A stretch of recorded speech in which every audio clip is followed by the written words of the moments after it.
sunu mbokk internet yi dal leen ak jàmm ci seen émission bu mujj di taxaw seetlu ci bi ñuy amal ci atum 2024 tey daal dañuy waxtaanee ñaar ba ñetti ponk mooy li nga xamante ni ñi ngi koy gis maanaam président de la république boo xamante ni pratiquement nit ñi dañ koy désobéir ci surtout nag ñi nga xam ni ñoo faree ci ay côtéem lañ ko gën a gis muy affaire Cheikh Omar Diagne gis nañ tam bi mu am na ñu mu fi nommé woon tamit nit ñi nuñ ko kiiwee loolu dinañ ci waxtaane bu ñu jugee ci loolu aussi dinañ waxtaane lay xew fële ci assemblée nga xamante ni samedi bii ñii ñu génn dañ fa def vote loi de finances initiale maanaam budget bi ñu war a doxalee 2025 te wax dëgg yàlla sans débat lañ ko def dañoo ñëw rek wax PM bi laaj motion de confiance gars yi voteel ko mu jàll ci leneen bu ñu jugee ci loolu it dinañ leen defal benn bilan bu ndaw ci année bi weesu xool li fi jot a am liñ fi jot a def ak lan lañ fi war a yàq loolu moom moo gën a fës ci ren te liñ leen war a indil ci seen dernière émission de l'année nes tuut ñu yaatal ko. ñu ngi leen di ñaanal at bu bees bi doon atub naataange atub mucc atub justice atub dëkk at boo xamante ni Sénégal dina ci gis boppam daal ci fànn yëpp.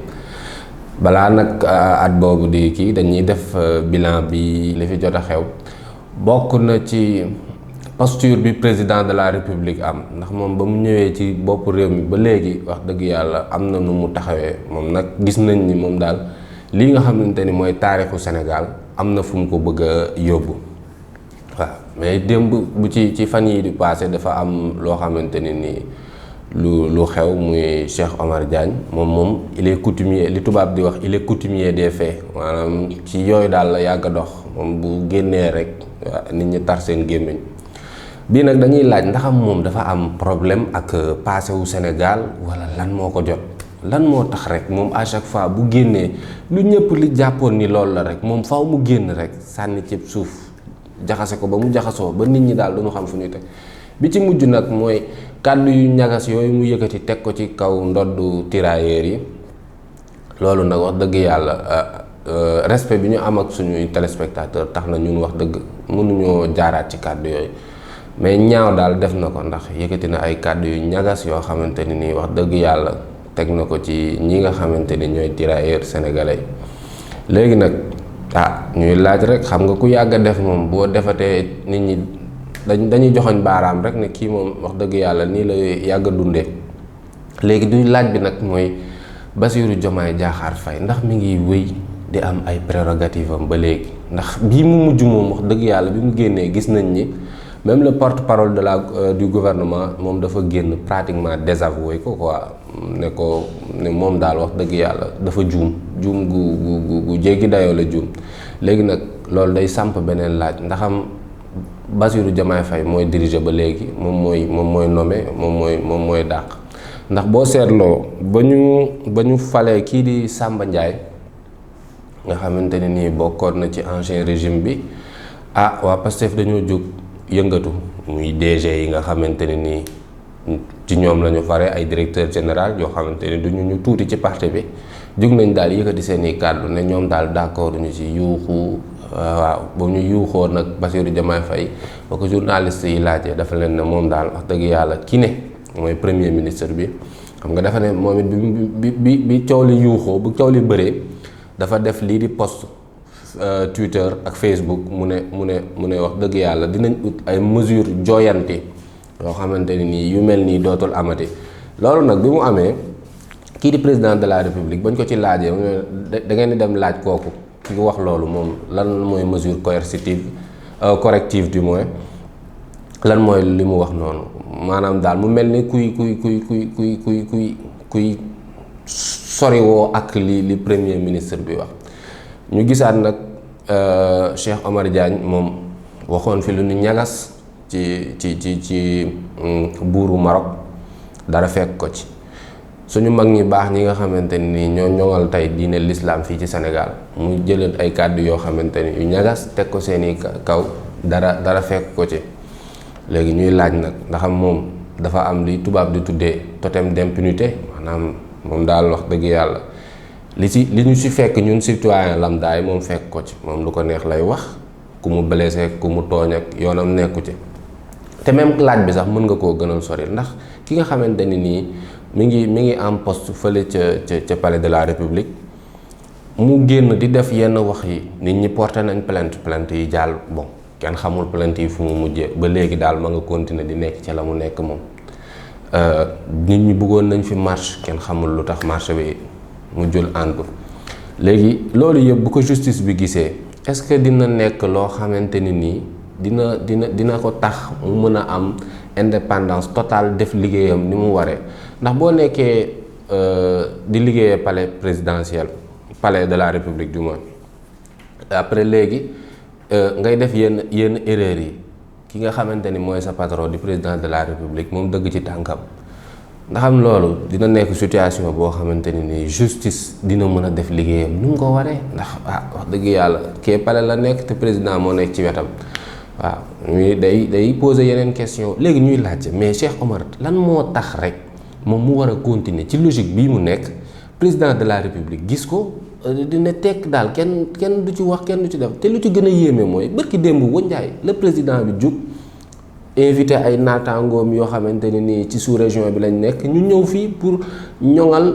dëggal maanaam jox gëdd bi tirailleurs yi war a am tirailleurs sénégalais yi ñu teg ci quelque temps koo xamante ni collaborateur président bi la dem def loo nga xamante ni mooy le contraire de ce que le président de la république a souhaité ba léegi mun a toog teel dañuy laaj nag léegi lan moo loolu moom nan lañ ko ndax moom bu mënul convaincre ñi nga xamante ni ñooñu ñooy ay collaborateur am pour ñu topp logique bi mu nekk wax dëgg yàlla du yomb torop mu def ko ci sénégalais ndax yow ki nga jàkkaarloo ki nga dendal ngeen jege munoo ci moom maanaam boo awee à gauche moom mu aw droite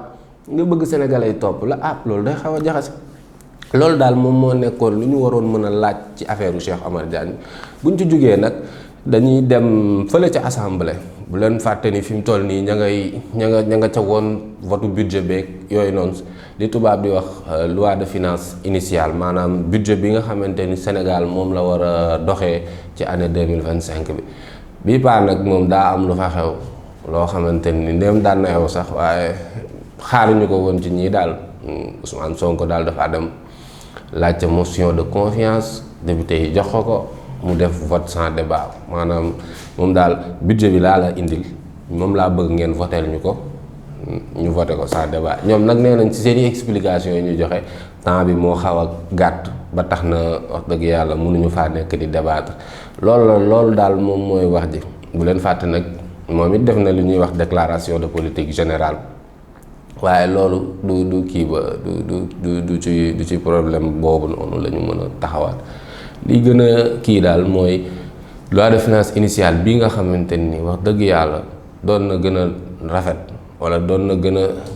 neex ci population bi pour ñu mën ko comprendre wax dëgg yàlla mu am benn débat boo xam ni premier ministre bi dañ koy interpeller ci fànn yëpp